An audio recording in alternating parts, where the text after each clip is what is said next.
Hi students, welcome to my lectures on chemical engineering thermodynamics. In the today's lecture, we are going to discuss about azeotropes, which are very common in the industries. Using the help of whatever we have learned till now, let us find what are the azeotropes and what is the problem associated with it. For example, take a container consisting of a liquid, two components, component 1 and component 2, which are existing in both the phases, vapor phase as well as liquid phase. The azeotrope is such a mixture. X1 will be equal to Y1, X2 will be equal to Y2. That means if you have a liquid of 60%, for example, of component 1 in the liquid, if you partially evaporate, in the vapor state also it will be 60% only.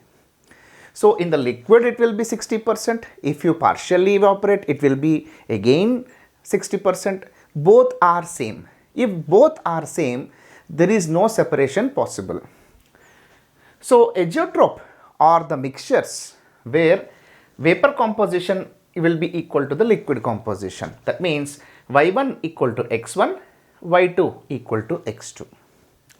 Okay, that means there is a specific concentration, let us say for example 60% of liquid, this azeotrope will form, or 40%, 30%, there will be a certain composition of vapor or a liquid, this azeotrope forms.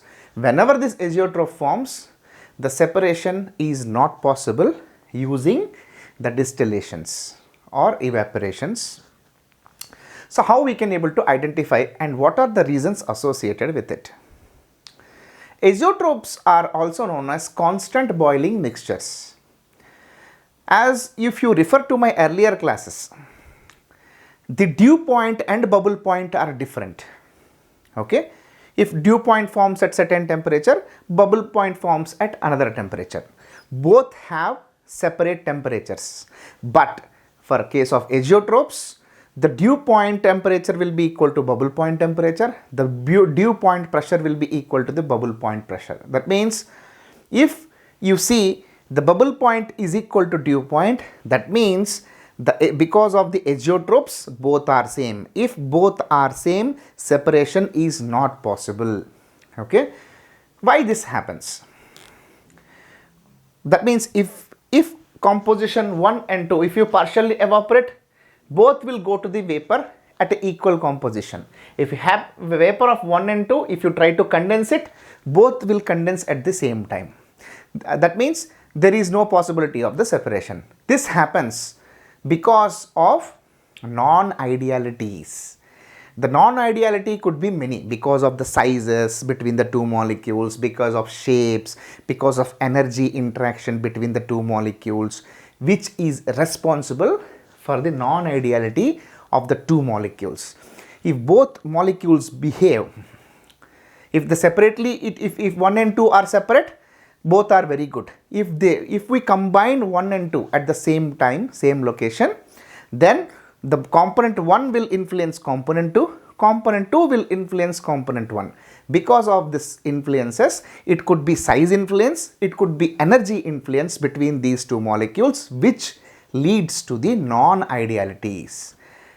Because of this non-idealities, azeotropes will form. Okay, how you can able to find out these azeotropes and what are the laws that are we can able to deal with it.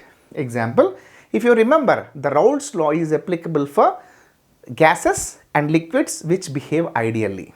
Okay, then if you remember the Raoults law, P1 equal to partial pressure of 1 equal to Y1 into P, P is the total pressure, which is equal to X1 into P1 saturated. Saturation pressures are the boiling points pressures. Similarly, P2, partial pressure of 2 is nothing but Y2 into P, which is equal to X2 into P2 saturated, because we are dealing with the binary components which are easy to discuss. Then total pressure will be equal to P1 plus P2. What is this P1 plus P2? Nothing but X1 into P1 saturated plus X2 into P2 saturated. That is, total pressure is a combination of two partial pressures. These two partial pressures are nothing but x1 into P1 sat plus x2 into P2 sat. This is the overall Raoults law. There is another law which has been modified. It's called modified Raoults law. And typically in general, the gases behaves ideally. Liquid will not behave ideally because the components are very close to each other. If components are very close to each other, the non-ideality comes because one is trying to influence the other. So in such cases, we have to take that non-ideality in the liquid phase using activity coefficients. For example, the modified Raoults law states that P1 partial pressure of 1, which is nothing but Y1 into P, which is equal to gamma 1 x1 P1 saturated. Here the Raoults law and modified Raoults law, the difference is we have to bring in the non-ideality of the liquid phases, which is counted in terms of activity coefficients. Similarly, P2 is Y2 into P is equal to gamma 2 x2 P2 saturated. Gamma 1 and gamma 2 are the activity coefficients of component 1 and 2, which can be measured using excess properties we will discuss at the later stages. That means all the non-ideality comes because of this gamma 1 and gamma 2. So total pressure is P1 plus P2. So the P is equal to gamma 1 x1 P1 saturated plus gamma 2 x2 P2 saturated. Okay.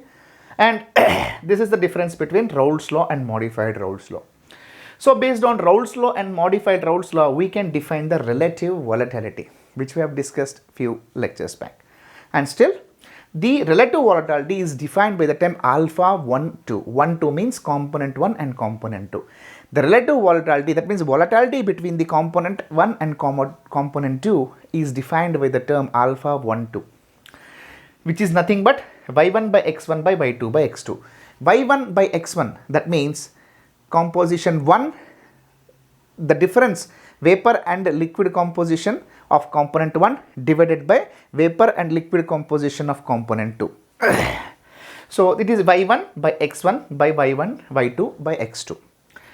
So alpha 1, 2 denotes how much 2 component 1 and 2 are volatile. Okay. If alpha 1, 2 is greater than 1, that means component 1 is more volatile than component 2. If alpha 1, 2 is less than 1, that means component 2 is more volatile than component 1. When alpha 1, 2 equal to 1, that means both are equally volatile. If both are equally volatile, that means vapor phases and liquid phases, the compositions will be the same. That means if you are evaporating 60% of component 1, in the vapor phase also it is 60% of component 1. Okay, in such cases separation is not possible. That means azeotrope mixtures are those where the relative volatility will be equal to 1.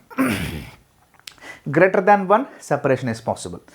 Less than 1, separation is possible. Equal to 1, separation is not possible. So y1 by x1 by y2 by x2, okay, which is nothing but P1 saturated by P2 saturated according to the Raoults law. When we take non-ideality, that means we consider the modified Raoults law into picture, then the alpha 1 to 1, okay, which is nothing but gamma 1 P1 saturated by gamma 2 P2 saturated. That means the activity coefficients came into place when you compare the ideal law and non-ideal law. Because of this gamma 1 and gamma 2, the relative volatility will come to 1. Okay, at certain place the relative volatility will be equal to 1. Wherever the relative volatility equal to 1, that means it will form a azeotrope where the separation is not possible. Let us discuss on this Pxy, Txy and xy graph. The top first row talks about ideal, okay, which follows the Raoults law, and the case 2, okay, which deviates the Raoults law, okay. Case 3 also deviates the Raoults law. That means case 1 is the ideal law, case 2 is a positive deviation from the Raoults law, case 3 will be negative deviation from the Raoults law. That means the one which obeys the Raoults law and second one is the case where the mixture will deviate positively from the Raoults law, and case 3, mixture will deviate negatively from the Raoults law. So these are the 3 different cases which can be explained on this particular graphs. Let us see the case 1. If you remember the PXY graph, one is the pure boiling point of boiling point pressure, and second is pure boiling pressure of component 2. Okay.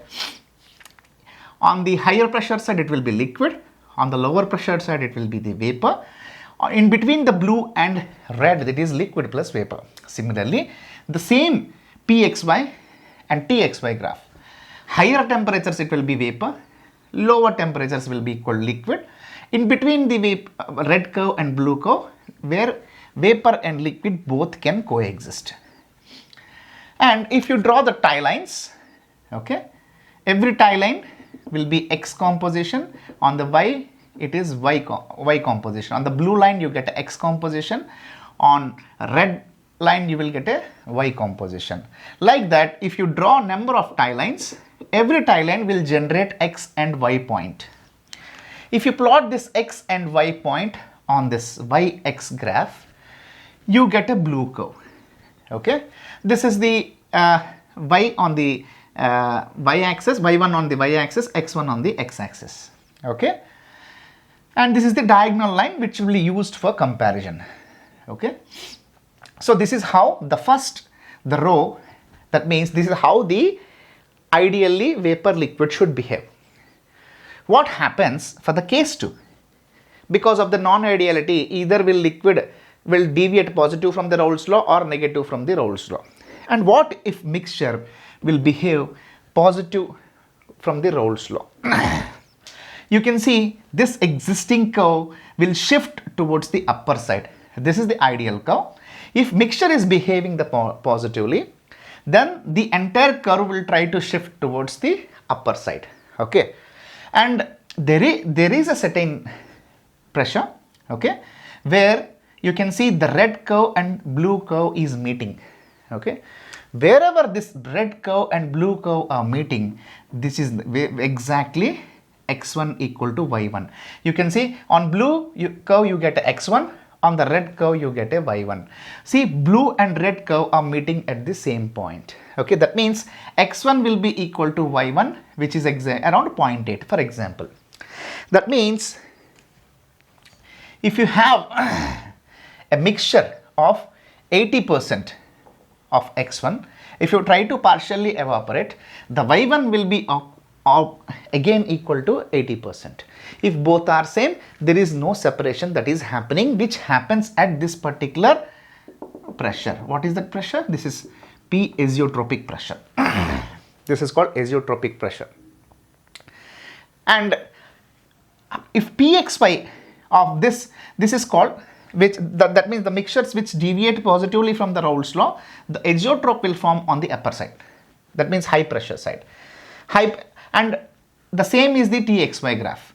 That means high pressure azeotrope. This is called high pressure azeotrope. That means high pressure means it is immediately evaporating and creating higher pressure than this is pure 1 component pressure, this is pure 2 component pressure. The azeotropic pressure will be higher than this pure components pressure. So what happens in the Txy graph? Because azeotrope forms on the higher side, that means mixture is creating higher pressures. That means at higher pressures means at lower temperature, I mean the boiling point happens at a very lower temperature, because high pressure will create, because the mixture is creating the high pressure azeotrope. That means it will boil at low temperature. So the same graph will transforms here. Txy, on higher temperature it will be vapor, lower temperature it is a liquid. In between the liquid and vapor will coexist. Okay, you can see this is the azeotropic temperature, T azeotropic temperature. That means it is the temperature at which the mixture boils. If it boils at this particular temperature, which is T azeotrope, the composition is 0.8, because azeotrope is forming at 80% of liquid. So this is the azeotropic temperature. What happens if I draw a lines, okay, tie lines? That means on the blue curve I'll get X, On the red curve, I'll get a y. Okay. If you plot x and y on this graph, up to here, up to 80%, I get a curve like this, which looks like an ideal curve. After this 80%, the curve will come down the diagonal line. Okay. That means on this part of the curve is different. On other side of this graph, the curve will be on the bottom side of this diagonal line. Okay. And you can see here at 80%, the red curve and blue curve is meeting at this point. That means at this particular point, the azeotrope will form.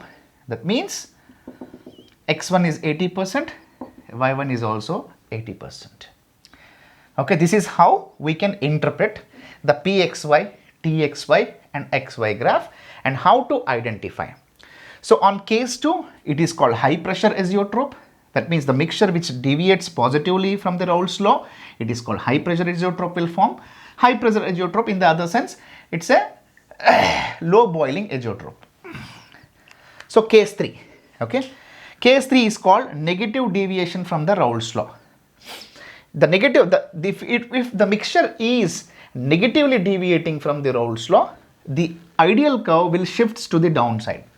That means you can see the curve is shifting towards the downside now. Now here, for example, where exactly azeotrope can form? Wherever the blue curve is meeting the red curve. At exactly this point, x1 equal to y1 equal to 0.4. That means if you have a mixture of liquid composition 40%, if you partially evaporate, in the vapor also it forms the 40%. That means there is no separation going to take place. The pressure at which this azeotrope forms is called P azeotrope, okay, which is below both the boiling points of pure components. This is the pure boiling point, boiling pressure of component 1. This is pure boiling pressure of component 2. The azeotropic pressure, which negatively deviates from the Raoults law, will be less than this P1 and P2. Okay. The pressure at which the azeotrope will form is called azeotropic pressure, which happens at 40% in this case. Similarly, how the TXY graph looks like for the case where negative deviation from the Raoults law is happening. The mixture boiling pressure is low, right? Because it is forming the azeotrope. That means lower pressure will be, boiling point will be very high. Okay, so that is why the TXY graph shifts towards the upper side. Here it shifts towards the lower side. It shifts towards the upper side because the boiling pressure is lower than the pure boiling pressures of component 1 and component 2. That means this is a mixture one. So you can see the curve is meeting at one location. Wherever it locates, it's called the azeotrope, and the composition where x1 equal to y1 equal to 0.4. So if I drop the tie lines, okay, between the blue curve and red curve, on the blue curve I get an x, on the red curve I get a y. So every x and y, if I plot on this yx graph, then my graph looks in this fashion. The ideal curve looks like this. Okay, the ideal curve actually should looks like this. You can see this part is ideal, this part is non-ideal has become. That means on the left hand side of this particular azeotropic composition, the curve will turn to downwards. On right side of this azeotropic composition, the curve will looks like a ideal curve. Okay, so you can see at every 40%, on PXY graph we have pointed at 40% it forms the azeotropic pressure, on 40% it will form the azeotropic temperature.